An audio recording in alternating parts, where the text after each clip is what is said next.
রাখে আল্লাহ মারে কে, মারে আল্লাহ রাখে কে। ইরানের সঙ্গে চলমান সংঘাতে সেই প্রবাদ যেন নতুন করে আলোচনায় এসেছে।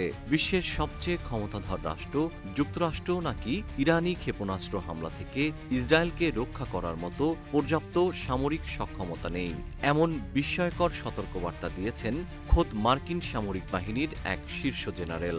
পেন্টাগনে পাঠানো একটি গোপন স্মারকলিপি ফাঁস হওয়ার পর বিষয়টি প্রকাশ্যে আসে।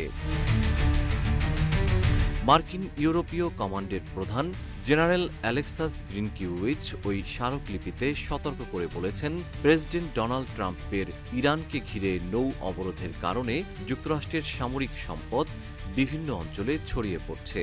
এর ফলে ইসরায়েলের আকাশ প্রতিরক্ষায় প্রয়োজনীয় সহায়তা দেওয়া আগের তুলনায় অনেক বেশি কঠিন হয়ে পড়বে। জীবন অবাক না করলে কে করবে? 28% মিল্ক ফ্যাটের অবাক করার সাথে ফ্রেশ মিল্ক পাউডার। জীবন অবাক করুক প্রতিদিন। দ্য ওয়াশিংটন পোস্টের প্রতিবেদনে বলা হয়েছে, ইসরায়েলের প্রতিরক্ষায় দীর্ঘদিন ধরে পূর্ব ভূমধ্যসাগরে যুক্তরাষ্ট্রের 5টি নৌ বিধ্বংসী যুদ্ধজাহাজ মোতায়েন রয়েছে।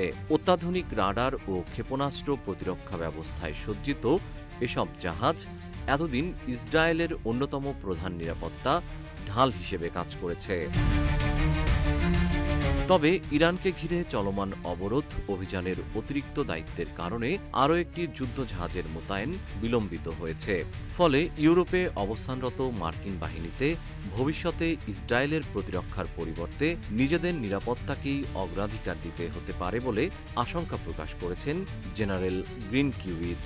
এই পরিস্থিতিতে মধ্যপ্রাচ্যের চলমান উত্তেজনাকে আরও জটিল করে তুলতে পারে বলে মনে করছেন বিশ্লেষকরা। জিএম শিহাব, রূপালী বাংলাদেশ।